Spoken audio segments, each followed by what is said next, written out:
রাকসু নির্বাচনের দিন ঘনিয়ে আসতে ক্যাম্পাস জুড়ে তৈরি হয়েছে উৎসবমুখর পরিবেশ। মনোনয়ন পাওয়ার পরপরই আজ রাত নবাব আব্দুল লতিফ হলে প্রচারণা করেছেন ছাত্র শিবির মনোনীত সম্মিলিত শিক্ষার্থী জোটের ভিপি প্রার্থী মুস্তাকুর রহমান জাহিদ। জাহিদ বলেন, নির্দিষ্ট প্রচারণার ভেতরেই আমরা সকল শিক্ষার্থীদের কাছে পৌঁছে যাব ইনশাআল্লাহ। দিনের প্রচারণা চলছে, ব্যালট নাম্বার দেওয়ার দিন থেকে শুরু করলে আমরা আজকে কয়েকটা হলে গিয়েছি, বিভিন্ন গ্রুপে বিভক্ত হয়ে আমরা ভিপি জিএস এজিএস 3টা গ্রুপ করেছি।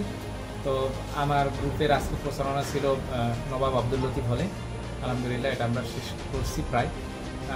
আশা করি আমরা নির্দিষ্ট সময়ের মধ্যে সকল শিক্ষার্থীর কাছে পৌঁছাবো ইনশাআল্লাহ। সব মুখর পরিবেশে প্রচারণা চলতেছে এবং আমরা আমাদের প্রতি পজিটিভ সাড়া পাচ্ছি সকল শিক্ষার্থী। আপনারা দেখতে পেয়েছেন ডাকসু এবং ডাকসুতে শিবির সমর্থিত প্যানেলকে যেভাবে শিক্ষার্থীরা গ্রহণ করেছে, এখানে সেরকমই গ্রহণ করতেছে আলহামদুলিল্লাহ। আমরা আশাবাদী আমাদের ফলাফলের ব্যাপারে।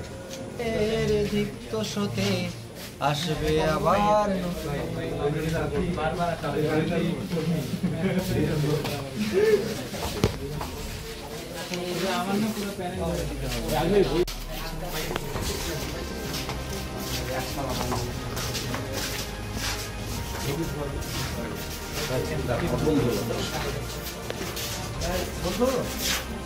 ভাই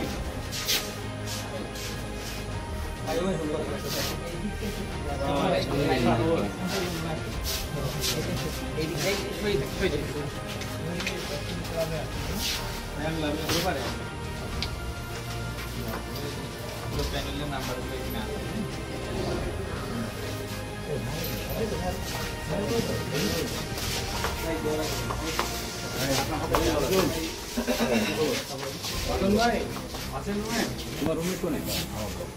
ভাই ও ভাই